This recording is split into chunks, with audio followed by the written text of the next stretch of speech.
It is time. So we would like to start the plenary session of the International Advisory Meeting on Nuclear Regulation. I am Yamanaka, Chairman of the Nuclear Regulation Authority, and I'll be chairing this meeting.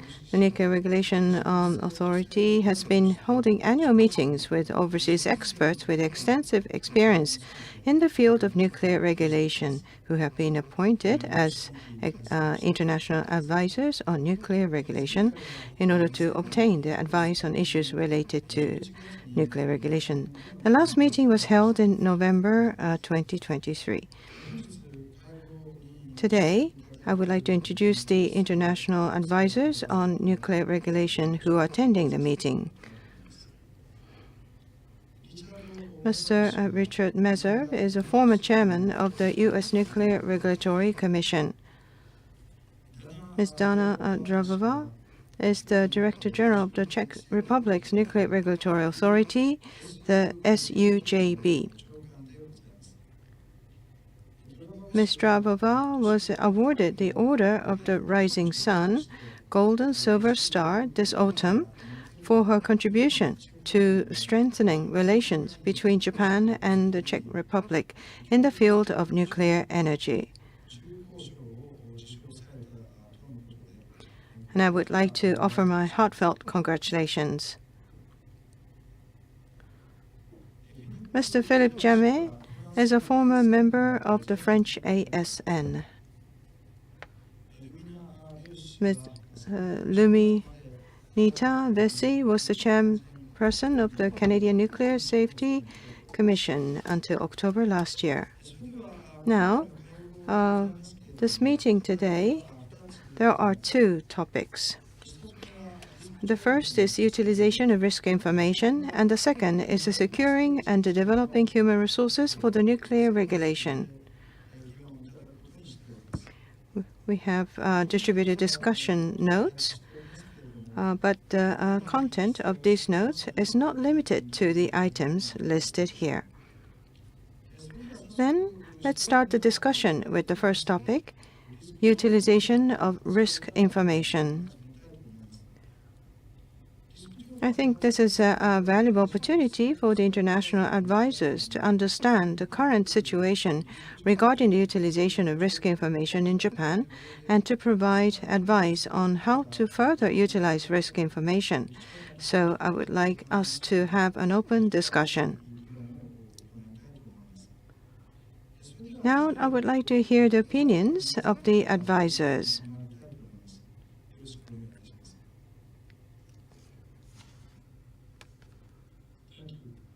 Very much appreciate the opportunity to join with you again today. This is really a great honor for us to all be here with you and to discuss these issues which are so important not only to Japan but the world. That if nuclear power is an essential response to climate change, and it's important that it be success in every country that is deploying it, and there may be many more that do, but it's important that it be done with adequate assurance of safety and security and compliance with safeguards requirements. I very much also welcome the opportunity to talk to you about risk-informed regulation. This is an area in which I believe there is perhaps the largest difference in the regulatory approach of other countries with how this issue is addressed in Japan. It's that most other countries have experienced in the application, wide-scale application of risk-informed decision-making.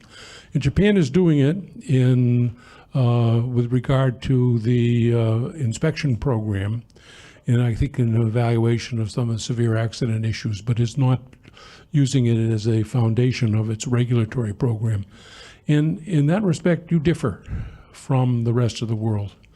And I hope that in our conversation we can help you on a path that brings you into greater conformance with the worldwide approach.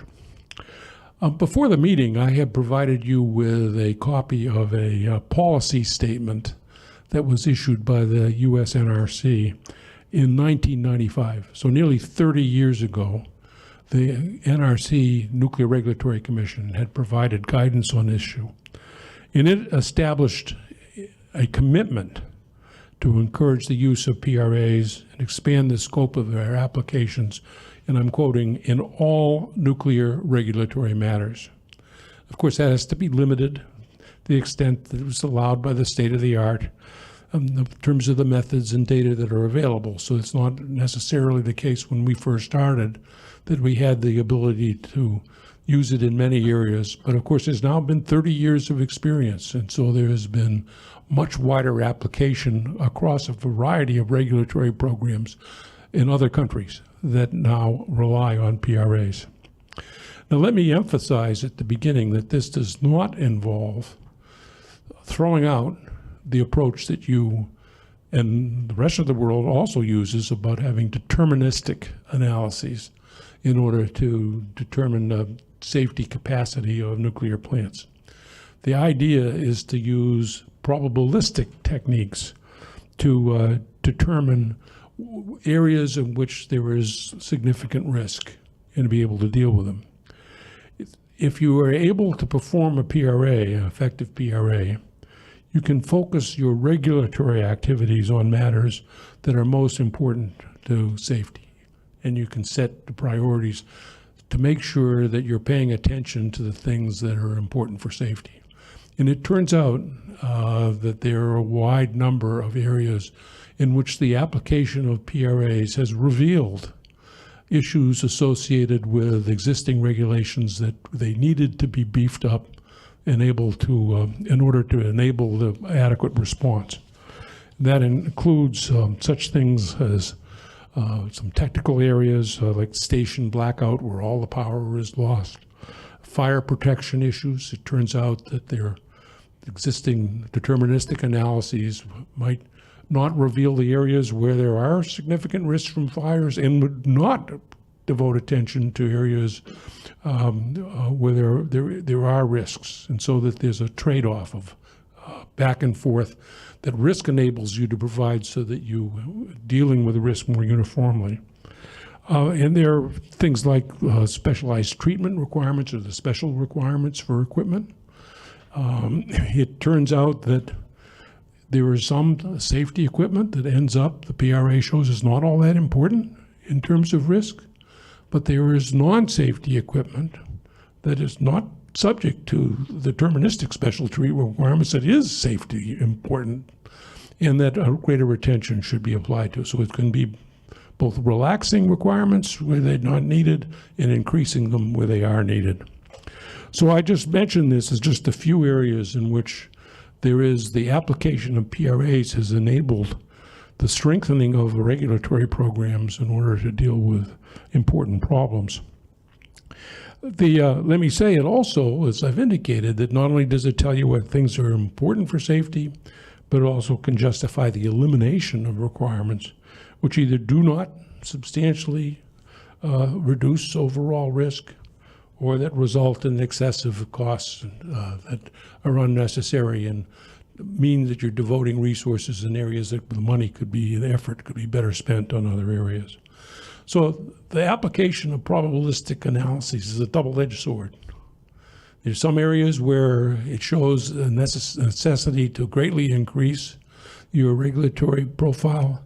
In other areas where the appropriate step is to cut back on regulatory requirements and recognition that you're requiring our licensees to do things that aren't necessary and that cause the devotion of funds and attention and personnel to deal with issues where the effort could be better spent elsewhere. And of course, that's similarly for you with regard to your licensee attention, that you can devote your attention on things that are important and reduce attention on things that are not. So this policy statement is really a foundation, and it provides a basis for a whole strategy for a regulatory approach. And let me say that with regard to many of the new types of reactors that people are considering, probabilistic analyses really has to be the foundation for how you proceed. And it has to be the foundation because they some aspects of the requirements that exist for light water reactors are not going to be necessary in the case of advanced reactors that use different coolants, different moderators, or in some areas where, in fact, new requirements need to be imposed because of the differences in risk. So understanding the situation is one that's going to be really important. So I mentioned this as being the practice in the United States. For 30 years, we've had this commitment. It is also the international practice that my colleagues, I know from my conversations with them, all similarly use PRAs as a way to focus their attention, along with deterministic analyses, as how to proceed. And of course, there is IAEA guidance also as being a framework. So there's a variety of sort of policy statements that are ones that are available to you. And it's an opportunity for you because you can catch up, because you have the benefit of the learning from many other countries to come as you devote attention to this area. You don't have to start from ground zero and learn the whole area yourself. You can rely on your international partners. There's also guidance that has been provided by the application of PRAs. And before this meeting, I had forwarded you a reg guide that's been updated several times, that most recently in 2018, that provides you sort of detailed description about exactly how to proceed to deploy risk information in fine-tuning your regulatory requirements. It provides guidance on such matters as how do you apply risk ideas along with deterministic ideas in terms of defense in depth, which is an important criterion, that obligation that you have to fulfill. How you determine if the PRA analysis is acceptable, how you deal with uncertainty. You have uncertainty of various kinds that you need to recognize, that as to the data that provides the foundation, as to the models that you apply, as to the knowledge you have about unknowns in their requirement. There is systematic ways to be able to evaluate uncertainty, recognizing that both the deterministic and the probabilistic approaches have some areas that may not give you complete information, but combined they do facilitate making sensible decisions. I would just say that, close before we turn to my colleagues for approach, that it does seem to me that it might be sensible for the commission level to make a policy declaration along the lines of a commitment to the application of probabilistic approaches in your regulatory activities, just as the NRC did 30 years ago. And to recognize that as implications on assuring that has a commitment across your staff. It sends a signal to your licensees that's important as to how you might proceed. I know that, as we discussed earlier, that there are proposals that are being made by the licensees with regard to the possible application of PRAs to deal with online maintenance. That is, while the plant is running, I think some maintenance activities that might be undertaken while the plant is running that has some safety benefits that can arise. And also with regard to limiting conditions for operations and allowed outage times, which are typically in reactors something that's covered by tech specs. And that is something where licensees, very commonly in the US and in other countries, this would be a routine application of probabilistic risk analysis to consider the modification of requirements in those areas. So I see those as being some low-hanging fruit where there is an opportunity, where there's a lot of experience around the world about how to do this and how to do it right that would be helpful to you. And I look forward to the opportunity for further conversation on this topic.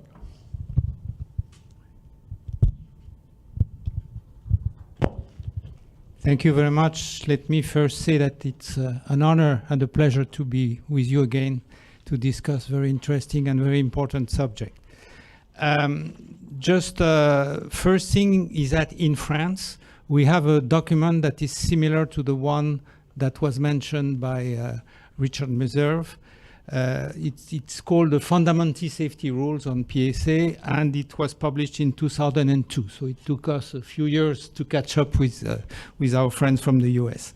I'm not going to go into the details, just to mention a few points that are very much similar to what Richard said. First point of the rule is to highlight the relation between deterministic and probabilistic safety assessment. And what is said essentially is that PSA is a complementary tool to deterministic safety assessment based on defense in depth. So this is a complementary tool to the deterministic. And it is also recognized that PSA provides a global vision of the safety of the plant. It deals with complex sequences and allows very efficient prioritization of safety issues. So this recognizes the importance of PSA. This rule, as a second point, is requiring that each type of plant has what they call a reference PSA. So this is a regulatory requirement. And in France, we have periodic safety review every 10 years that is supposed to increase the safety of the plant. And together with this increase, the PSA has to be changed or updated to take into account the new change, and also to check that the global level of safety has been increased. One part is acceptance of methods, so this is a bit more technical. And then the fundamental safety rule highlights how probabilistic safety assessment is used in different steps of the regulatory activity. So I'm not going to go into the details, but it mentions periodic safety review. This is what I just said. Event assessment, to see how serious an event was and what kind of lesson you can learn and what you can do to, if necessary, to do something. Design of new reactor, importance of safety systems and component. This is a cross-cutting capability of PSA that can tell you, for example, that operator reliability, the importance of operator reliability versus all the possible state and actions they have to do. And finally, technical specification. This was mentioned already by Richard. It's clear in the French approach that we see PSA as a way to improve safety. Very often examples that are given are examples proposed by utilities to optimize their operation of the plant in terms of effort to be made. We in France also expect that utility use PSA to improve regularly the level of safety of their installations. Just to mention the last point, I would say a few words about the organization between the regulator and the utility. As I said in the rule, it is clear that utility have the requirements of having a PSA for each type of reactor. So this is a requirement they have to, and the PSA is their responsibility. Now, what can the regulator do? I see two possibilities for the regulator. First, in the case that there is no in-house PSA experts able to do themselves the studies, then I think the role of the regulator should be to check the PSA of the utility, only to check. And this requires a few high-level experts. This is not probably not a big team, but very competent team. The second possibility is that the regulator can have the capability to perform itself probabilistic safety assessment. Of course, in that case, the resources are bigger, sorry, maybe 10, 20 people. I think this you have to check with the regulator, you know, and on practical example. This second possibility is, of course, strengthening very much the position of the regulator. Because if you have an idea about some weaknesses, first you can do your own determination of the weaknesses for safety, and then you can approach the utility with your own result and ask them what they think about them and to produce themselves some results and proposal of modification. So the two possibilities exist. Actually, in some cases, in existing regulators, some do one, some do the first one, some do the second one. But this is something you will have to choose in your own case. I would recommend the second case.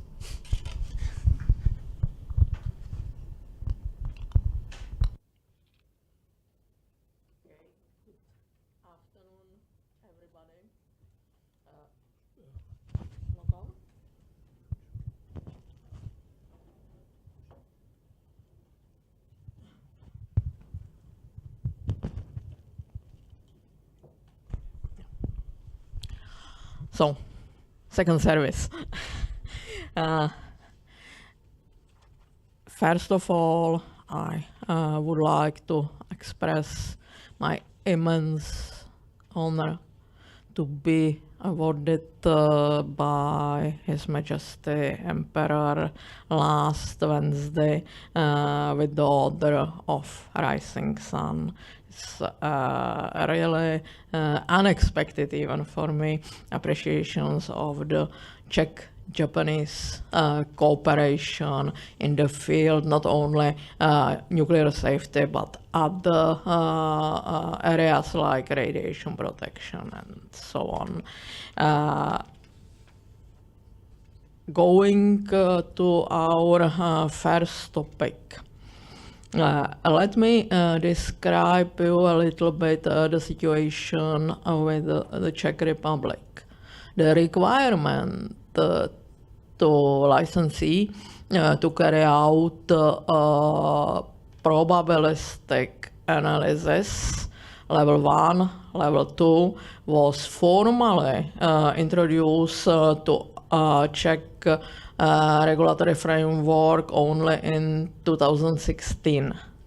Relatively late, you may say, but we didn't start it from scratch because from 1998 there was a regulatory guide describing to licensee what is expected, not legally binding, but what is expected in the area of probabilistic analysis.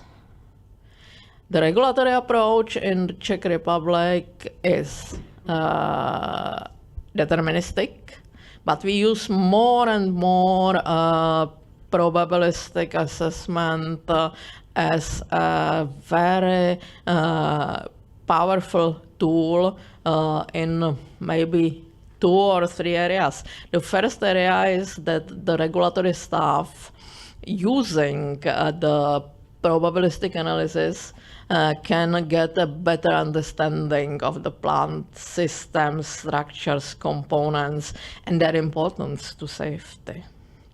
The second one is, and Philip has mentioned it already, the prioritization of our inspection task, because non-regulatory body in the world is able to inspect everything, and it doesn't make sense. So to make priorities is very important. And the PARA is a very good tool for that. And Richard has mentioned new and innovative technologies.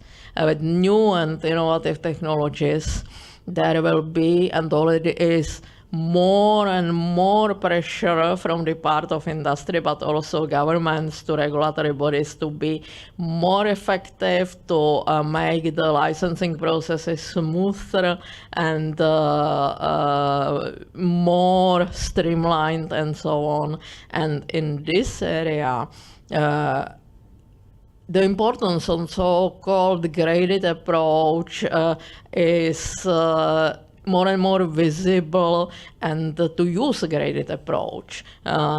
We will have again big opportunities in using probabilistic analysis. And last but not least, because our power plants are in various, I would say, stages of operating life, and there will be a new builds.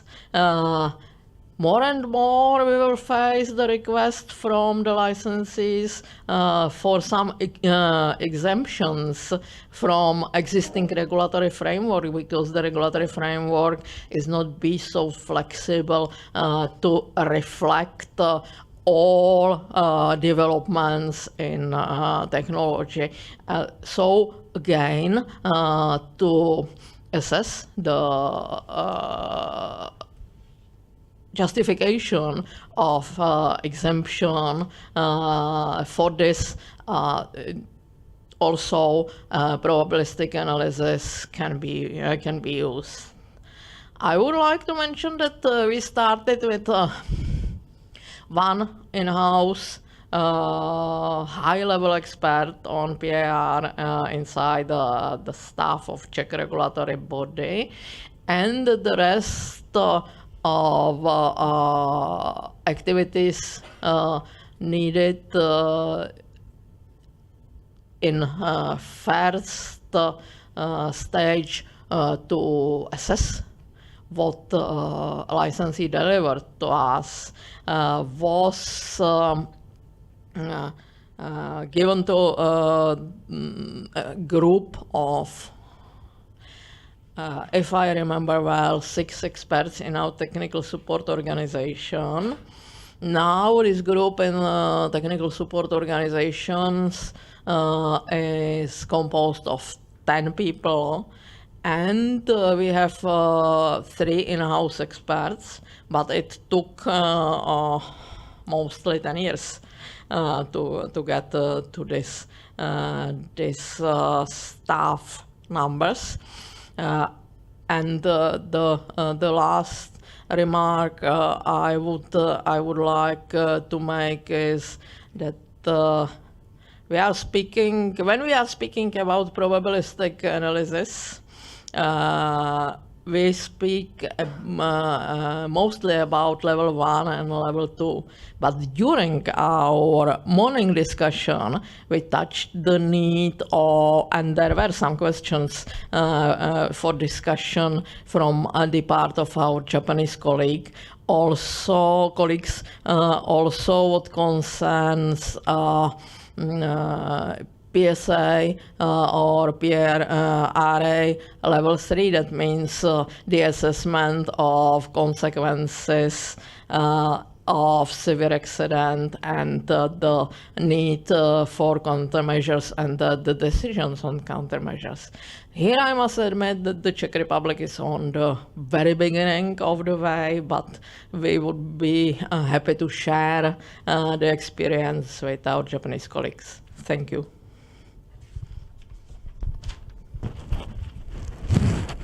Good afternoon, and I too am extremely honored to have this opportunity to share with you our experiences from Canada, particularly in the area of risk-informed regulations and decision-making.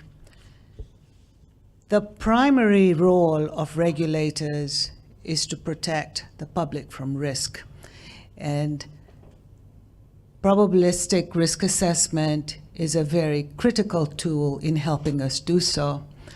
And in Canada, we have been using PRAs for at least the last 20 years.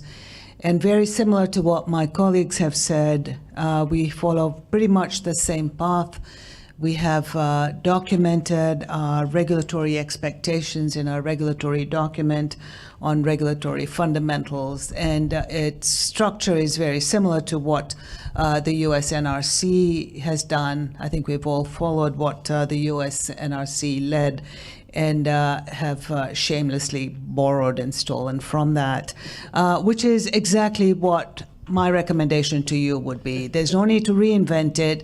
There are really good practices out there on what works and what could be improved upon.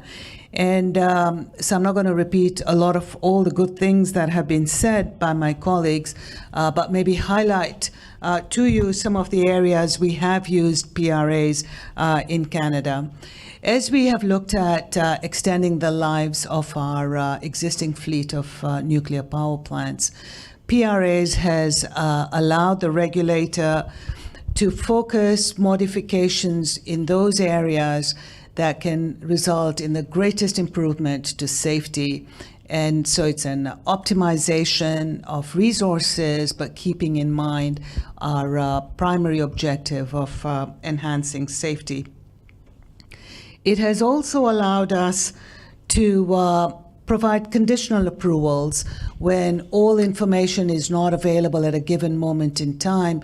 We can make risk-informed decisions and saying, well, this is critical today. You can't proceed until we are comfortable that this is safe to do so, but in a few months or 6 months, you can't proceed until we have been given confidence that the proper assessment analysis has been done and presented to us. And so it's tools, as has been mentioned, like PRAs that complement not only deterministic assessments, but OPACs, best practices from others, etc., that allow us to make risk-informed decisions. And so this is not only for licensees to use their resources appropriately in an optimal way, but more importantly for us, it's for regulators to make sure our resources are expended where the priority areas are, whether it's around inspections, whether it's around emergency measures, whether it's in designing emergency exercises and drills, and has been mentioned before, even as we look at new reactor designs and our assessment of that. A couple of things that I just want to add, which may not have been touched on by others so far, is that with the introduction of PRAs, it's a cultural change within the regulator, where we have not done this before. So my caution to you is make sure that that change is well managed. It's not only your PRA expertise that you need to develop, it's really all your staff getting a better understanding on what PRA is, where it can be applied, what its limitations are, and that there is such good work done around the world that you can build on and learn from, and we would be more than happy to share with you. Thank you.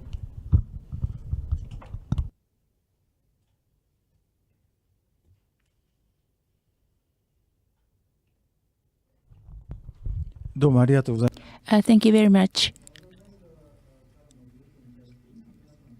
Do you have any questions or a comment from the NRA? Sugiyama from NRA. We really appreciate to have a very good comment. Thank you very much for your comment. In order to apply the PRA, that's what we've been trying to do for a long time now. That means it's not only that we want to use the result of the PRA, but the process and the content of the PRA will be very helpful for us to have a better understanding and analysis and explanation. I think it's a very valid tool. And how can we promote the use of the PRA, we are trying to have a better communication and collaboration with the utilities. In the advisor meeting last year, the importance of the communication with the utilities was pointed out. And then we started our activities starting with the safety study. And then today, we have one step ahead about the communications and also the interaction. That means the result should be reflected to our actual activities, both the NRA and the utilities. That's also important. In order to use a PRA, or before we say that, and in NRA, after Fukushima disaster of TEPCO, and we use the lessons learned from Fukushima in our activities. If there's a missing items or the vulnerability or the weakness, we have to beef up these activities. And it's going to be the same from now on. And in terms of the risk information, there are several cases that there is a very strong requirement for the PRA. If we kind of waste our resources on PRA, we have to get rid of it. In order to relax the rules, it's very difficult for us to explain to the public. But if we deteriorate our safety, we have to have the guts to do this. The application of the PRA itself is not the purpose. That is for us to enhance our safety. It's a tool. So we'll continue our efforts. I really appreciate your continuous advices. Again, thank you very much.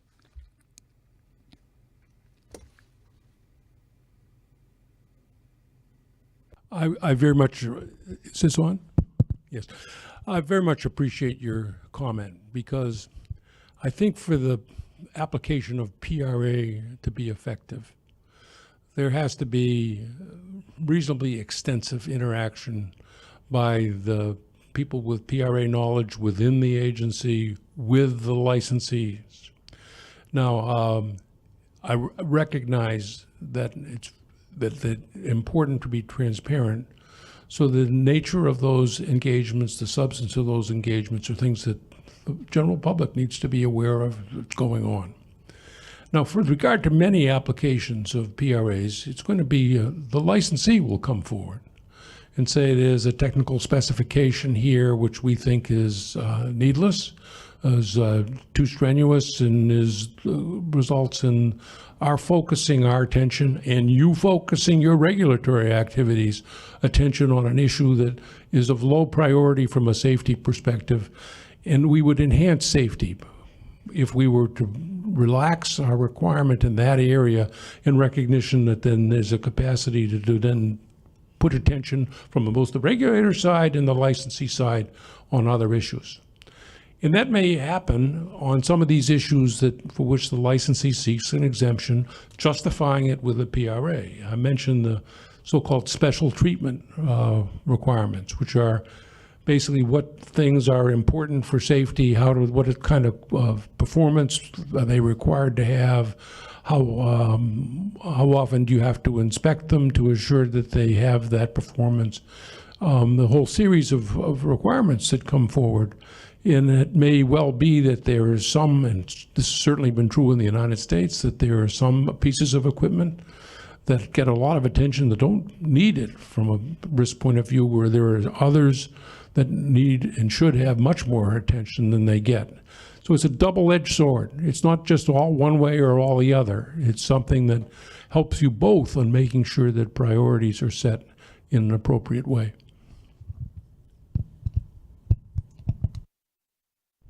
Yeah, one complementary, very simple reflection. I think it's going to be possible for the public to understand that you are relaxing some rules, if on the other hand, he knows that you are strengthening others.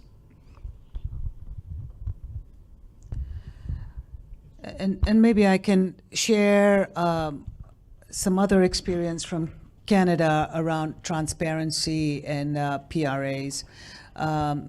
Generally, PRAs are deemed to be proprietary information and not necessarily publicly available. But where there is, say, a request for an exemption or something a bit more interesting and of concern to the public, we have made sections of the PRA available to the expert public members. They have signed a non-disclosure agreement to make sure that the material remains confidential. But again, it's in the interest of letting them have an independent look at what has been submitted to the regulator, for them then to provide their perspective to the Commission as the Commission decides whether to grant the exemption and accept what the licensee has submitted. So again, PRA, a very valuable tool, but that's all it is. It's just another way for the Commission to make informed decisions.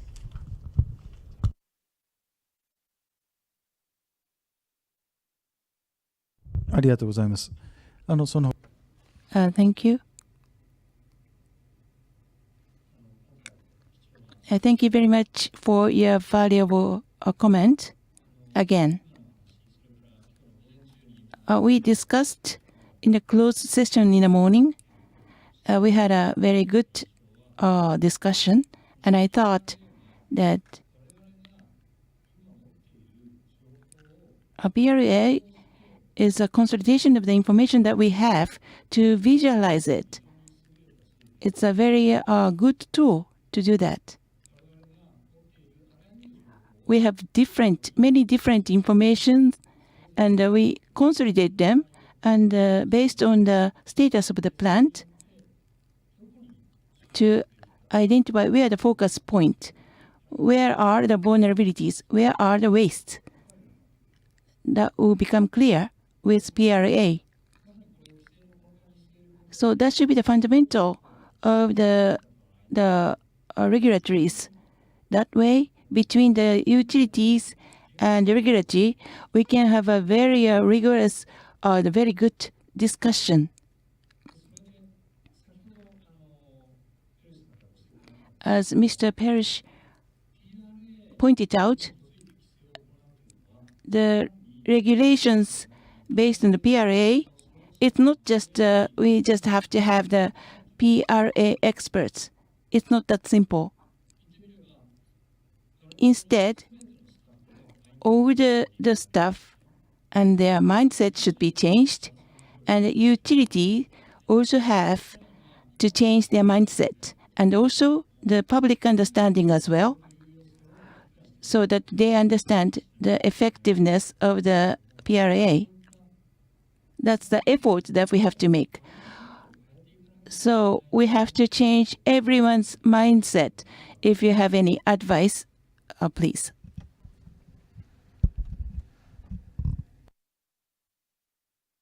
Well, I very much agree with your point that it's not just a bunch of experts who get together and decide there are changes. In order to assure the public that you're doing your job, there needs to be a greater capacity to understand what's doing and why, what's happening and why it's happening, and it isn't just a bunch of mathematicians who've gotten together and done a probabilistic analysis. I think that there is a need for sort of efforts by the NRA and the licensees as well to educate the public as to why they want to use these probabilistic techniques and explain much more fully what they are and what they do, so that at least the public that is interested in being able to understand the basis for regulatory decisions as a means of getting information about how you've proceeded.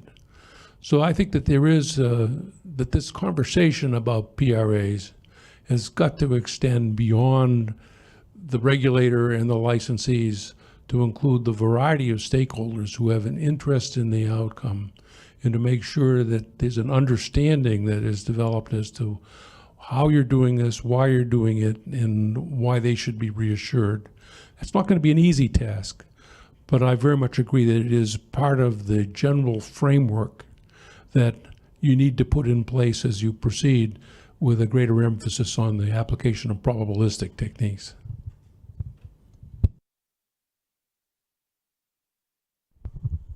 I have a very small, well-meant warning for you, because even the people very well educated in science, technology, engineering, and even with solid mathematic base, usually don't understand probably what probability is.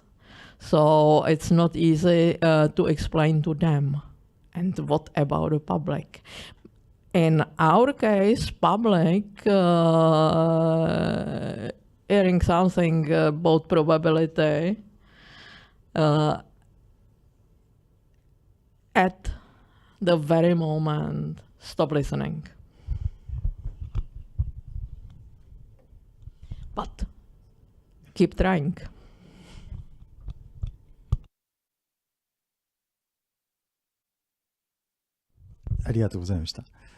Thank you for your advice.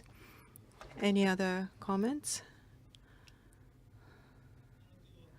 Thank you very much for your participation and talk today. As Sugiyama-san and Ban-san said, and also from there was a response from the advisors, and I have been the NRA member for 1.5 months. As a committee member, 1.5 months only.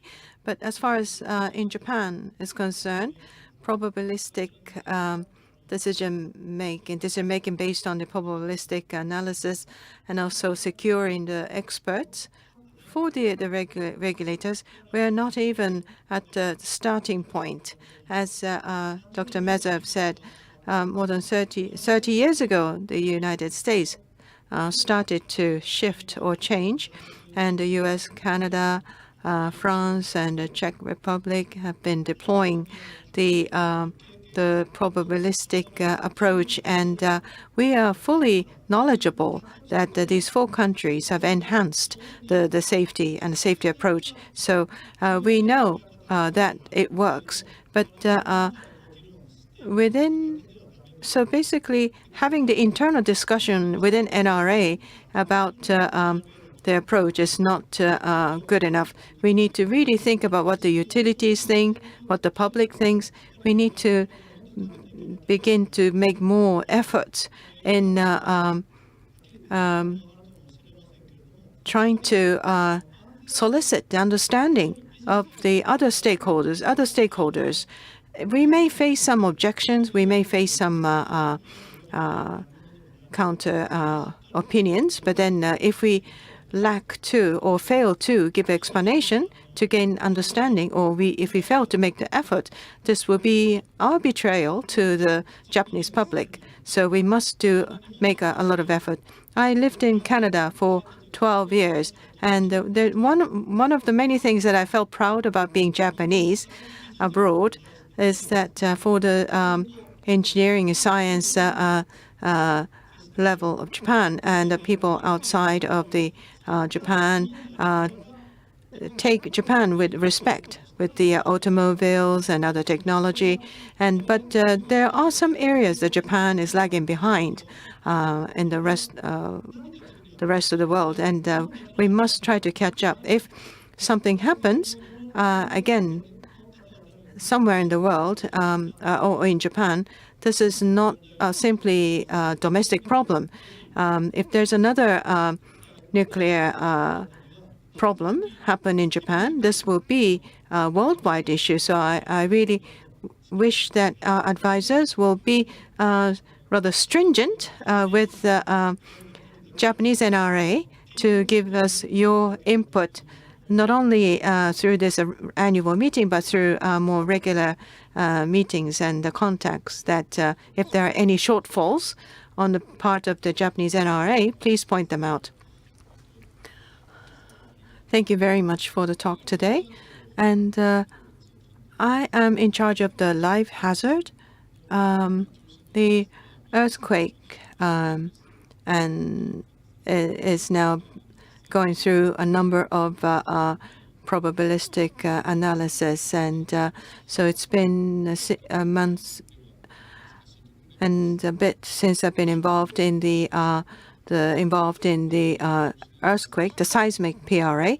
But there are limitations I begin to realize in this approach, and but there will be some other hazard to be covered by PRA in the future.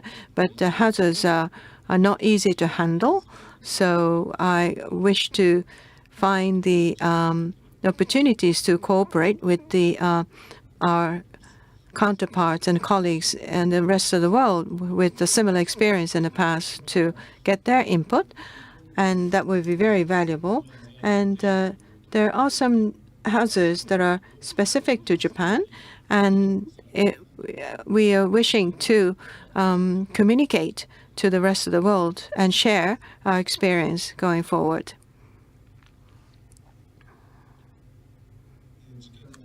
Now time is pressing.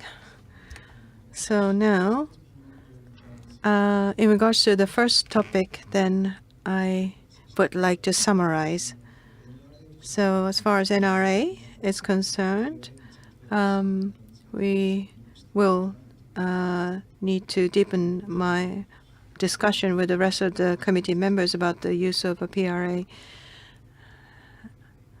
So then here the following are our wishes going forward. In regards to PRA, Japanese NRA is behind the rest of the world, and all the committee members are fully aware of that. And I, as a chairperson, am also aware of that.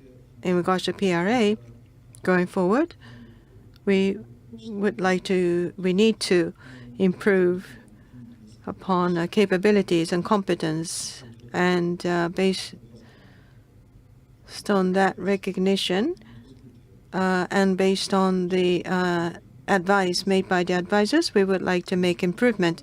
It just so happens 2025 fiscal year and onwards, NRC's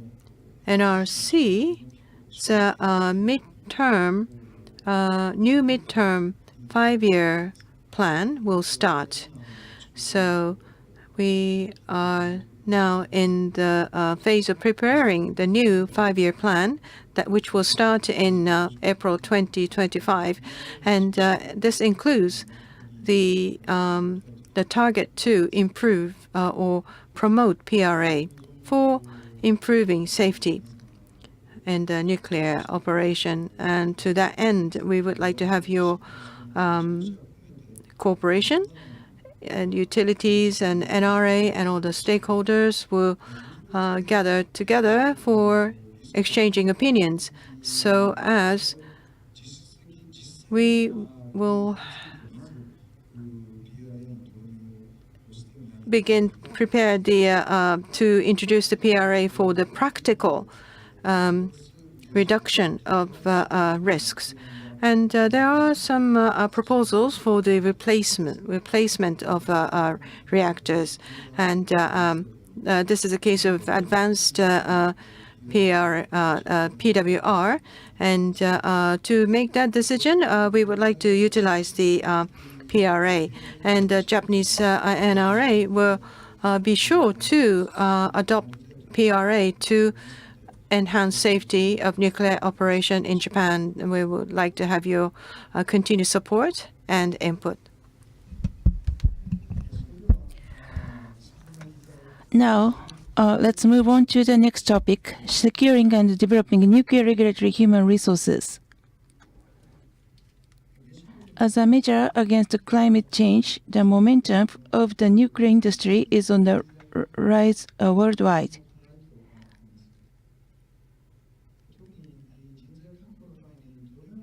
And what kind of activities or the effort should be made to secure the human resources, and how to develop regulatory human resources while introducing effort in each country?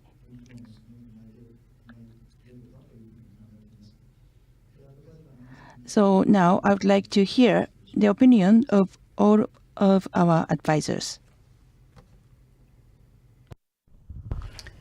Thank you. I will start off sharing my thoughts on this matter of attracting and retaining human resources for regulators. The challenge that NRA has is not unique. This is a global challenge for all regulators. It's probably one of the top three issues that all regulators face for a number of reasons. If I were to talk about Canada, the reason why workforce planning or human resource management is a big challenge. One is the demographics. The demographics of the workforce at the Canadian Nuclear Safety Commission actually looks very similar to the NRA's, where at least 40% of the staff are eligible to retire in the next 5 to 7 years. So one is the demographics. The second challenge is there's just a high demand for additional staff just because of the work that's coming our ways. And maybe not quite so in NRA, but for the CNSC, industry tends to steal staff from the regulator. So after 4 or 5 years, it's very easy for industry to come and poach staff from the regulator. And because the compensation, for one reason, being much higher for industry, sometimes staff get attracted and they're just ready to move on their careers. So the situation at the NRA is not unique. And let me share with you some of the strategies that have been implemented at the CNSC and some that I would suggest NRA consider, based not only on what the CNSC has done, but what may be good practices around the world. A few years ago at the CNSC, we changed our recruitment strategy. Historically, we used to hire people who'd been in industry for a while. We hired a lot of talent from outside Canada as well. But in the last 5 years, we really shifted the strategy to hiring new graduates and then train them in-house, on-the-job training or in-house training. And so we've got very robust training and development plans within the organization, and they're more customized programs, and that has worked really well for us. We've also been able to recruit from other sectors, other high-risk sectors, so whether it's oil and gas, whether it's transportation, whether it's aeronautic side of the business. And so the transition over to nuclear has been quite easy. It's not the nuclear part that's important, it's the basic science and technical backgrounds that has been helpful. And what we have found is that the mission of the regulator, that of protecting the public and the environment, is extremely appealing, especially to young people. So wanting to come and work for the regulator has not been a challenge. The work environment at the CNSC is probably the biggest reason people give for staying at the CNSC and liking to work at the CNSC. They like the experts that they get exposed to, the development that they get working alongside those colleagues, and the flexibility in the work environment. At the CNSC, we provide working from home as an alternative if the job allows that to do so. And so for all those reasons, hiring and retaining has not been that big a challenge. So here are some advice or suggestions for you. One is, just last week I heard from Bill Magwood from OECD's Nuclear Energy Agency that the NEA for Romania, for instance, that is facing the same challenge, is bringing or had a workshop where they brought all partners in the nuclear sector. So whether it was the regulator, academia, research labs, industry, etc., all together to talk about how can they do better workforce planning collectively. So this means investment in university programs, providing scholarships, going into high schools and encouraging people to pursue STEM, because that's not just a challenge for the regulator, it is for the entire sector. So that's probably something you may want to consider as you collaborate with other partners in the nuclear ecosystem. The second one that for the CNSC has worked well is we have seconded staff, mostly inspectors, to other regulators. So we have partnered with the US NRC, for instance, as well as with France and ANS. They've sent staff to us, we've sent staff to them. This helps us get calibrated, see the world with a different perspective and come back much better informed on what some of the good practices are. And my last one, because I know my colleagues will have a lot more to add to this, is I think, particularly in Japan and particularly for the regulator, I think this is an opportunity for you to increase your talent pool and reach out to women and attract more women into the NRA. My understanding is that the number of women in the technical side of NRA is about 5%. So you've got a whole lot of underutilized talent out there. And for a number of reasons. One is the mission of the NRA would be more appealing to women. Protecting the public and the environment is something that resonates very much with them. Secondly, public opinion, and it's not just unique to Japan, but globally, women are less supportive of nuclear because of fear of nuclear, of safety, of the risks of radiation.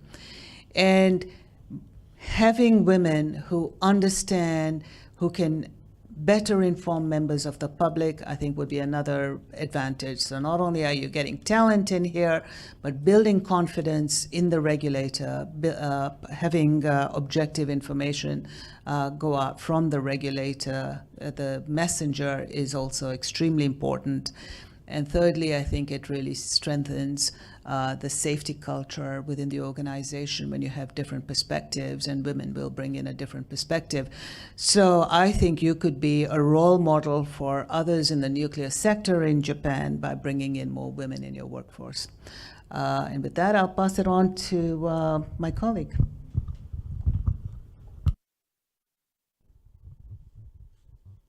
Few remarks to add. As Rumena has mentioned in the beginning of her remarks, practically all nuclear regulators and practically whole nuclear industry in the world is in the same situation with 1, 2, 3, maybe even 5 exceptions, and the biggest exception is China. They are really not in need to take care about human resources, and technically excellent human resources. The other one probably is Iran. And I don't know so much about Argentina and Brazil. So nevertheless, let's speak about countries we know more. And here I would say we are all in the same troubles. It was caused by the reluctance of policymakers lawmakers. It's not just to address a regulatory body. It's not an issue for a regulatory body, but nevertheless, it has consequences to regulatory body because the policy making in energy and the nuclear field needs stability, needs long revision. For last 25 years, this stability and this long-term vision was absent. And this is something that does not attract young people because there are many high-tech areas like biotechnology, artificial intelligence, other areas in IT that compete very strongly with nuclear, and nuclear wasn't that attractive. Situation changed in the last 5 years, and Rumena has mentioned it, because step by step nuclear was recognized as possible part of a solution for the mix of low carbon technologies. And as far as I know, there is growing interest also among artificial intelligence and data processing, big data processing companies to have small nuclear reactors, because these technologies, especially artificial intelligence, are extremely electricity demanding. So last month, there was an article that Microsoft bought. Richard can maybe tell us something about that. Bought the production of the unit 3 Mile Island 1, which was approaching a commissioning. Interesting. But nevertheless, we have to be aware that without people, without knowledgeable, motivated people, we will not be able to do that, both on the part of a regulator and in the industry. So I will return to our discussion in the morning, and colleagues from NRI describe us the ongoing activities to at least stabilize, but also to improve step by step the situation with staffing and assurance of appropriate competencies, especially this concerns hiring newly graduates, as far as I understood. And it's important to describe to young people what you expect from them. What are the required knowledges, skills, and what you can offer as education and training programs. Because you didn't need necessarily so many nuclear engineers. You need civil engineers, electrical engineers, chemists, and many, many professions. And this is not easy to explain to students. I see it because I try to be with university students as often as for me reasonably achievable. And they are afraid to a little bit to join a nuclear regulatory body, because they tell me, look, we are not nuclear engineers. And they are surprised when I told them, and when I tell them, you needn't to be necessarily. Of course, we need some. We can offer, like our Japanese colleagues, support in career planning, which is a little bit limited in the Czech Republic by the strict rules of civil service. And this is not, again, not attractive for young people because it's a very formal to enter the civil service in Czech Republic. But here we again use our technical support organization. They work there for 5-10 years, and then they can more easily join the regulatory body if they wish. What we can also offer, and what is quite valuable for fresh graduates, are the flexible working conditions. That means flexible working hours, a part of the week on home office. We are now, due to COVID, very well prepared for distant work. And last but not least, we give our newcomers the possibility to join national and international research projects. And this we found very motivating for us, for them, and for us it has the benefit that it's a kind of on-the-job training, and they keep their motivation. So that much from my part. Thank you so much. So I have 3 short points. First, as was said before, this problem is a very serious problem right now in France. The reason being that we are now, the government is now developing a very strong and ambitious policy of construction of nuclear reactors. And the estimation is that in order to perform this program, they need to train 10,000 people per year for 10 years. And of course, and now the problem is at national and governmental level, but it's true that it's difficult. It will be difficult globally, and of course, it's difficult for the regulator himself.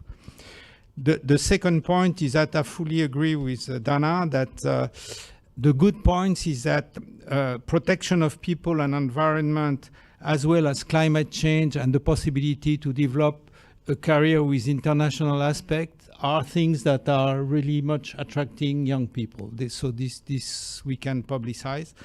And the last point, third point that I want to make is that at least in the past we have experienced 2 types of way to find people. The first one that, and I'm now talking of the regulator and the 2 TSO together, because by the way, they will be joined in France now. But the TSO was hiring quite a few people that were subcontractor either from the utility or from the TSO itself. And the typical profile was people that were 40 to 45 years old, something like this, that didn't see their career, developing very much in the company where they were, but that had already a lot of experience and knowledge. And this was a good way we had some good people like this. The second one is more young people, when you can organize a career development starting from research, because usually young people, quite a few of them go to research. Then with an evolution towards technical assessment of safety problem. And finally, if they want, regulatory activity. So this type of development was working fairly well. By the way, when they do research and then assessment, it's very good to combine this in the same person, because it's a win-win process, because of course You can use people that to do the technical safety assessment that are good people because they were trained by research, but also this helps to focus the research on useful problems. So this was the side benefit of this. Okay, this is all I had to say. Thank you very much. I'll be brief. I very much agree with the comments that the others have made and their suggestions. I would just make 3 suggestions for you. One is, I understand that you have an unusual provision in Japan. I understood from this morning it still exists, that if a NRA employment at least reaches a certain position, that person cannot move on to industry. They're forever forbidden from doing that. That seems to me to be a very significant disincentive in recruiting people to come into the agency because they're foreclosing future opportunities by doing so. And I realize this is probably imposed on you as a requirement, but if there's a way to get that relaxed, it would seem to me it would be a more attractive place for the NRA to be able to recruit people that they have a variety of futures. That's not to say that there shouldn't be restrictions on what they can do. There'd be cooling off periods. There are lots of requirements that are imposed on people as they move from a regulator to another body. The other thing, which is really to complement the comments that others have made, and this would be my second point, is that it does seem to me that it would be very useful to make sure you understand ways you can guarantee that this NRA is an attractive workplace for people to work. And it would seem to me to be appropriate to make sure that you're surveying staff, to make sure you understand what things they like about the place, what things they don't like about the place, so you can address things to make it a welcoming environment in which you can recruit people. And I have no idea what it'd be, but it's a salary, opportunities for advancement, flexible work opportunities, the benefits, educational opportunities. At the U.S., somebody wants to get an advanced degree as an employee, they can be subsidized in getting an advanced degree in a technical area by the agency. Providing mentors. That was an issue that is mentioned this morning, is making sure that you have a process for doing that. But it seems to me there's a way to make sure that you understand exactly what it takes to have your staff be happy and productive in their work, and that understanding that and doing things to address it would be useful. The third thing I'd mention, and this is to really amplify what others have said, is that you need to expand your recruitment horizons if you're not doing that already. That the foundation has to be basically knowledge in science and technology. Doesn't this necessarily have to be in the nuclear area? I mean, there are a variety of engineering disciplines, for example, that well beyond nuclear engineering that are very useful. Chemical engineers, electrical engineers, mechanical engineers, civil engineers, all have important insights that would be useful in your work. People who come in with other skills as well. Just the key is having a wide scope that you proceed. And then finally, I very much endorse the idea of reaching out to a broader community that includes women as a means to have expand the pool of potential workers as wide as you can. And for the reason that's been discussed, I would think the NRA may well be an attractive place to be employed for a broader scope of people than maybe you're currently employed by the agency. So with that, I hope this has been helpful.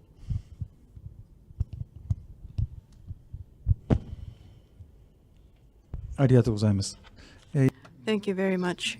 Any more questions from the committee members? Thank you very much for a wide range of advice. And in regards to human resources securing, I understand there's no one single perfect solution, but we need to begin where we can, take every step we can. And what was common between these advices that you've kindly offered us is how to convey to young generation the attractiveness of the nuclear industry and how to attract the young people. It is my own experience. Soon after the Fukushima Daiichi accident, nuclear area was disliked by young generation. On the other hand, there are a number of young people who jumped into this industry area because they wanted to do something to help Fukushima. They wanted to be useful, even indirectly, to help Fukushima revitalize or recover. And so they have this common cause that they want to pursue to do something good for the people who are in trouble. And so the pursuit of that goodwill is very important. And hiring women, I totally agree with that. Unfortunately, NRA, at the moment, there's no female committee member in the NRC, and the NRA in itself doesn't have so many female staff. The younger generation is getting better. It is kind of even between men and women, but overall, we don't have so many female colleagues. So how to increase the women in the organization would be the key challenge that we have to tackle. And I'm sure this phenomenon is not limited to NRA. And women who are active have made enormous effort, even under a very difficult circumstance. They made the double, triple efforts than other people. And so they are a group of super women. So we cannot sit and wait for these super women to come and approach us. So we must make sure that non-super women, just normal, regular women, would feel comfortable working in our organization without having to become a superwoman. And but the value system, when we think about the young generation value system, is very different from our generation. So we must listen close to the young people to identify what is needed for them to be happily be part of our organization.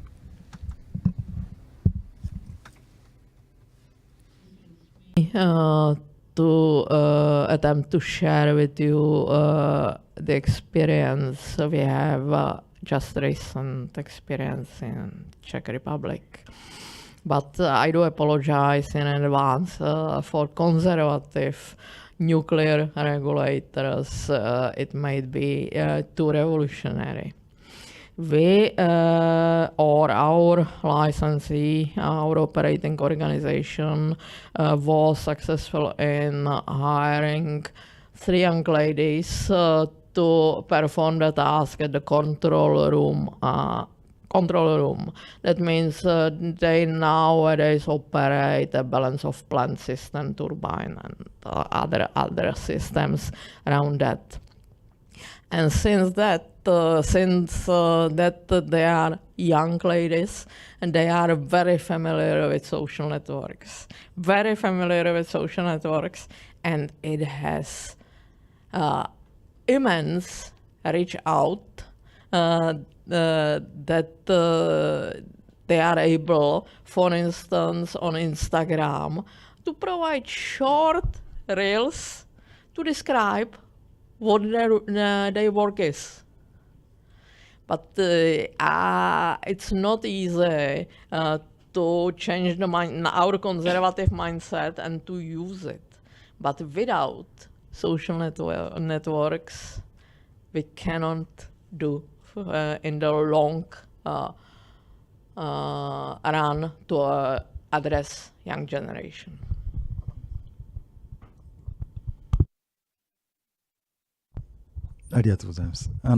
Okay, thank you very much. I would like to look into that option.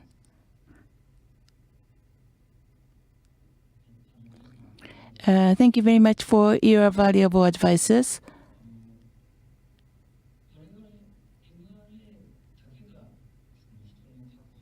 it's not only us, NRA, who is struggling to secure the necessary resources, but in a total society in Japan, we have the same challenges because our population is getting smaller. So all the organizations have the same problem. So we have to work together, not individually.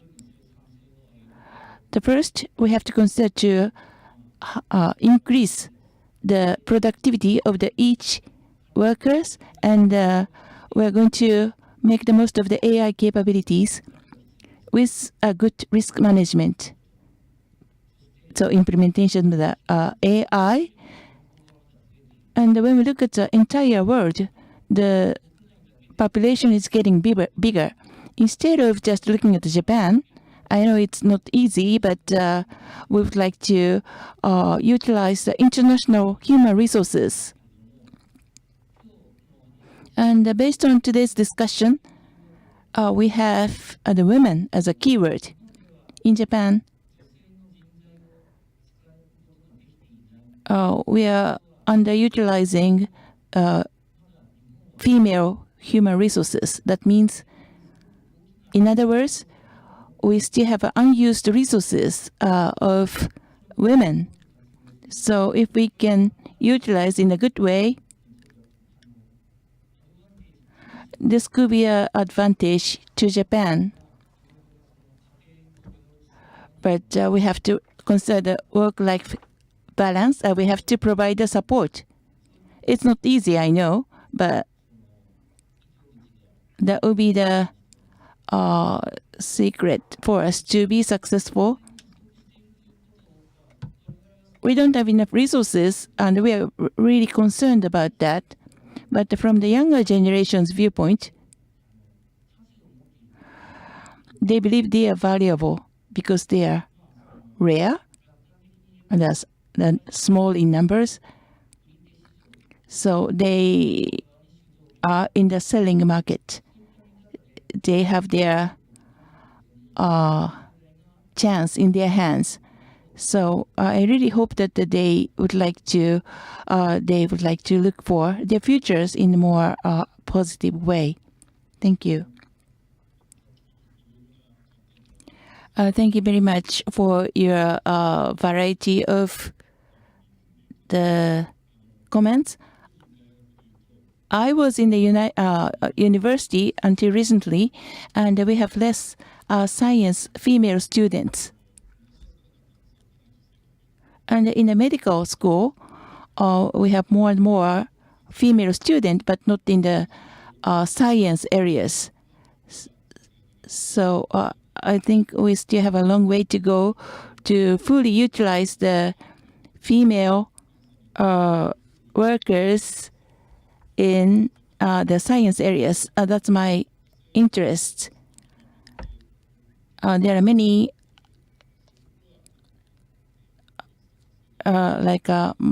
the degrees in the literatures in women, and but the biology and the chemical, we have more and more female students. That's where we have to focus on more efforts, and I appreciate if you give me some idea or the suggestion.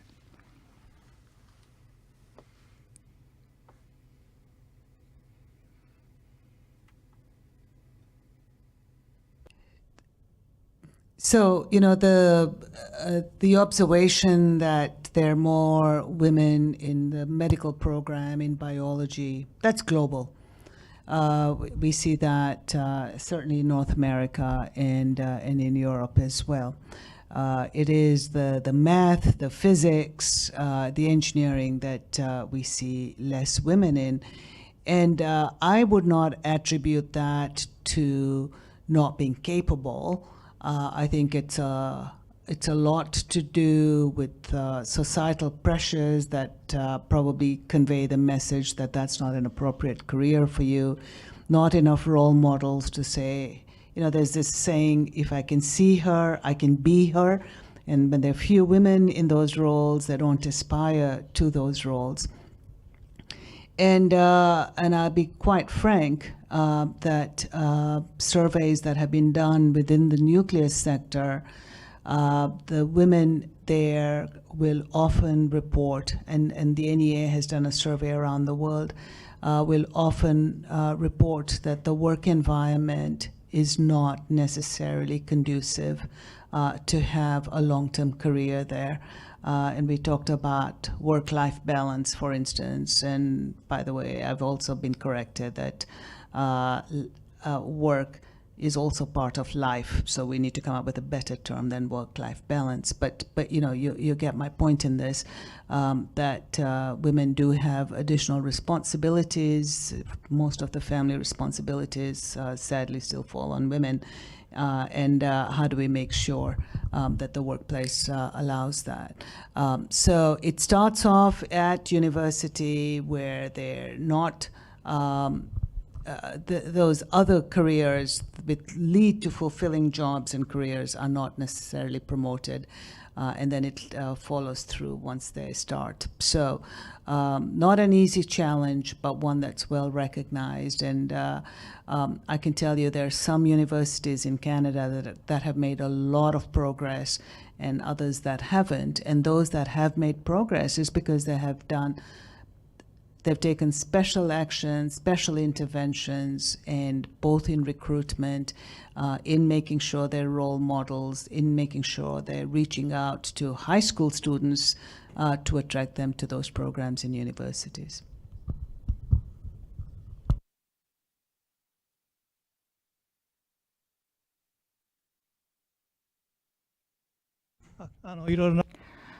Thank you very much for your comment from the different viewpoints.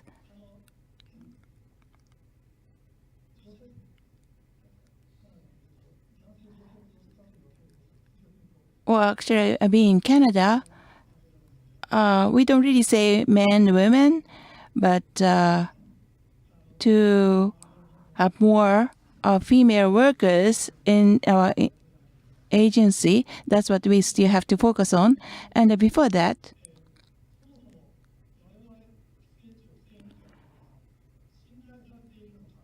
we have to consider if the people think the NRA is a trusted organization.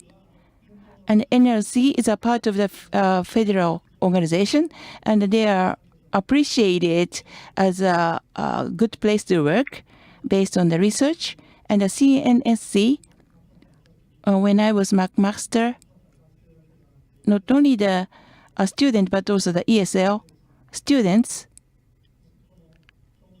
and the families and the neighborhood. I just had a discussion about the CNSC. It's not just well, everyone had a very high credibility and the CNSC. And when I visit France, Largue and Avignon, we talked with the people there, the Orano. The Orano people said that they respect the regulatory, and the regulatory also respect Orano. They are very good in relationship. The working environment is considered to be good. That is why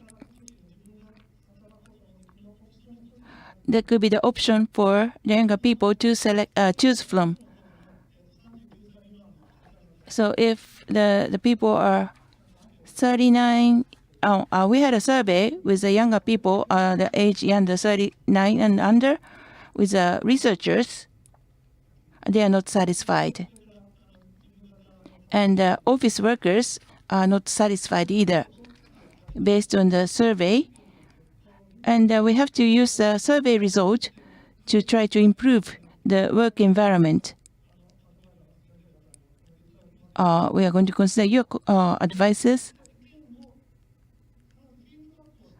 as a feedback to try to change ourselves. That's the effort that we are going to make. Otherwise, we just have to keep seeing the people leaving. We would like to be the organization that our younger people would like to work. We're going to change our characteristics and the work environment.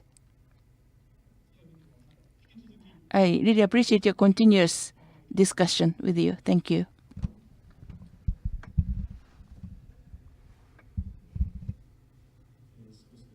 Now it is time to close the session. Then I would like to summarize the second topic, including the advice that we received and what we are trying to embark upon is something I would like to share with you.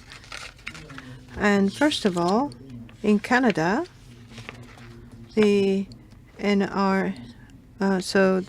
nuclear regulatory hiring policy has changed, as shared with us, and so our organization is a young organization. It is not so old, only 10 years old, and we have been from the beginning the importance of hiring activities and human resources development. We have human resources development center, and we have a system to provide opportunity to our employees, the opportunities to increase their skills and capabilities, and including young staff.